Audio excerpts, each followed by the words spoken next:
Hello everyone, this is Savita Chauhan. Welcome to Ambedi Arya Model School, Class 9th, Civic Chapter 4, Electoral Politics. इस chapter में student हम election से related चीज़ें पढ़ेंगे। हमारा जो फर्स्ट पॉइंट है 4.1 वाई इलेक्शंस के इलेक्शन क्यों हैं वो देखेंगे। असेंबली इलेक्शन इन हरियाणा, उसके एग्जांपल सबसे पहले एग्जांपल हम देखेंगे हरियाणा में जो स्टेट असेंबली के जो इलेक्शन है उसके अंदर जो एक प्रोटोकॉल है वो क्या फॉलो हुआ है और किस बेस पे करा है। ये जो क्लिप दे रखी है स्टूडेंट, ये इसी के बेस पे हम पढ़ेंगे कि क्या क्या चीज़ें हैं। अगर आप देखेंगे न्यूज़पेपर रिपोर्ट जो ऊपर दे रखी है is about the state assembly election in Haryana 1987। तो ये क्या बताती है? ये बता रही है कि स्टेट असेंबली के इलेक्शन हुए हरियाणा में 1987 में। State had been ruled by the Congress party led government since 1982। 1982 तक जो अभी तक रूल कर रही थी पार्टी वो कौन सी थी? कांग्रेस पार्टी।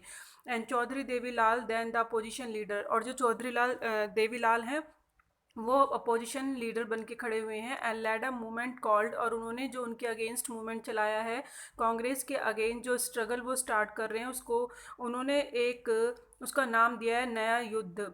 ठीक है, तो and formed a new party, उन्होंने एक न्यू पार्टी बनाई है, अपनी एक अलग पार्टी बनाई है लोक दल, जिसका नाम है लोक दल। तो लोक दल जो है कांग्रेस पार्टी के अगेंस्ट देवीलाल जी ने क्या करी है? खड़ी करी, अपनी पार्टी बनाई है। His party join the other opposition parties to form a front against the Congress in the election. Election में अब कौन सी पार्टी है जो खड़ी होगी कांग्रेस के?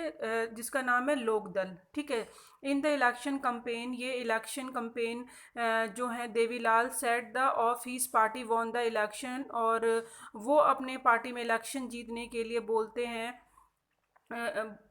मतलब जो भी अपनी पार्टी में जो प्रॉमिस करते हैं, उनकी क्या क्या प्रॉमिस है वो हम एक बार देख लेते हैं कि अगर उनकी सरकार आ जाती है तो वो क्या क्या करेगी, उनके जो प्रॉमिसेस हैं। He is government would wave the loans of farmers small businessman, वो किसको लोन देगी? फार्मर्स को देगी, स्मॉल बिजनेसमैन को देगी। He promise that this would be the first action of his government, और वो कहते हैं कि ये उनकी गवर्नमेंट का सबसे फर्स्ट एक्शन होगा। People were unhappy with the existing government, और जो अभी पहले से ही कांग्रेस है मतलब गवर्नमेंट है, वो लोग उनसे खुश नहीं है। They were also attract by Devilal promise, Devilal ने जो प्रॉमिस करा है उससे लोग बहुत खुश हैं। So when election were held, जो इलेक्शन अब होंगे, दे voted overwhelming in favour of लोक दल इट्स एलाइस, और उसके जो एलाइस हैं इस लोकदल के साथ जो खड़े हुए हैं, और जो लोकदल को लोगों ने बहुत वोट दिए और उनको आउट ऑफ 76 मिली 90 सीट्स में से।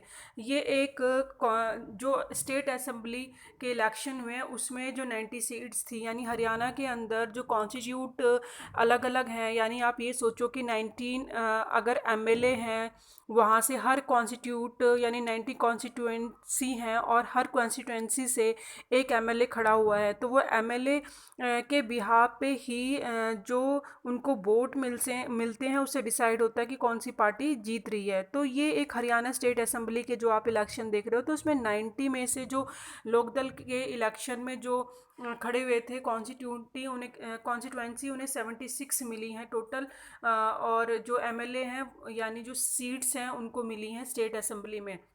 लोकदल अलोन 60 सीट्स, यानी टोटल जो लोकदल और इट्स पार्टनर वॉन कर, उन्होंने क्या वॉन करा है? 76 मिली हैं स्टेट असेंबली में। और लोकदल अकेले और 60 सीट्स मिली हैं अकेले को, यानी एलाइस के साथ मिलके, यानी उनके संगठन के साथ अगर देखें तो 76 मिली हैं, यानी जो उसको सपोर्ट कर रही हैं दूसरी पार्टीज़।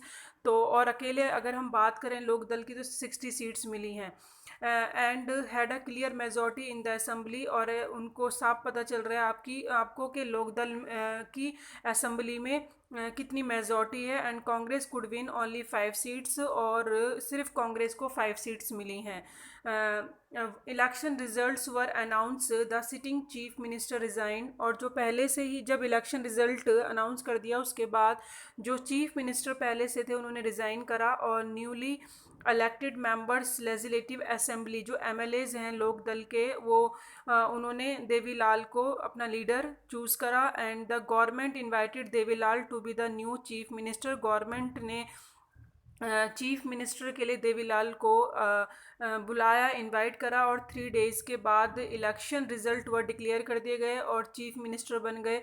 कौन बन गए? देवीलाल। उस टाइम पे एज सून ही बिकम अ चीफ मिनिस्टर, वो जल्दी ही चीफ मिनिस्टर बन गए। Government issue of a government order waiving the outstanding loans, और उन्होंने जो प्रॉमिस किया था उन्होंने अपने प्रॉमिस को पूरा करा। स्मॉल फार्मर्स को और एग्रीकल्चरल लेबरर्स और स्मॉल बिजनेसमैन को लोन उन्होंने प्रोवाइड कराया। जो भी उनके इश्यूज थे गवर्नमेंट के, जो उन्होंने फिर उसको ऑर्डर दिए। And his party rule the states for 4 year, 4 साल उन्होंने इसमें रूल करा। और नेक्स्ट इलेक्शन में 1991 में, but this time his party did not win popular support, लेकिन इस टाइम पे इनकी पार्टी पॉपुलर सपोर्ट से नहीं जीत पाई। और Congress von the election and form the government, और नेक्स्ट टाइम पे गवर्नमेंट कांग्रेस की बनी। तो स्टूडेंट आपने यहाँ पे देखा कि इलेक्शन, वाई इलेक्शंस क्यों हो रहे हैं, क्योंकि एक पर्टिकुलर एरिया में ये सिलेक्टेड किया जाता है ये समझने के लिए कि वहाँ पे किसका मेजॉरिटी है, किसके जो रूल रेगुलेशन है, कौन उस पार्टी के बनाएगा, कौन जनता के लिए ज़्यादा काम करेगा और कौन उनके फेवर में सोचेगा। उससे रिलेटेड जो चीज़ें हैं वो आपने इसमें क्लियर करी हैं कि आपने लोकदल में देखा कि कितनी मेजॉरिटी से उसकी स्टेट असेंबली में उनके जो एमएलएज होते हैं जीत के आते हैं तो अपना लीडर बनाते हैं, किस तरीके से वो स्टैंड करते हैं, प्रोमिस करते हैं पीपल से। तो ये सारी चीज़ें आपने देखी। और ये था असेंबली इलेक्शन इन हरियाणा का जो आपने टॉपिक में पढ़ा है 4.1 वाई इलेक्शंस। अभी इसके हम नेक्स्ट वीडियो में स्टूडेंट पढ़ेंगे कि वाई डू वी नीड, हमें इलेक्शंस की ज़रूरत क्यों है। Thank you, keep watching, keep learning.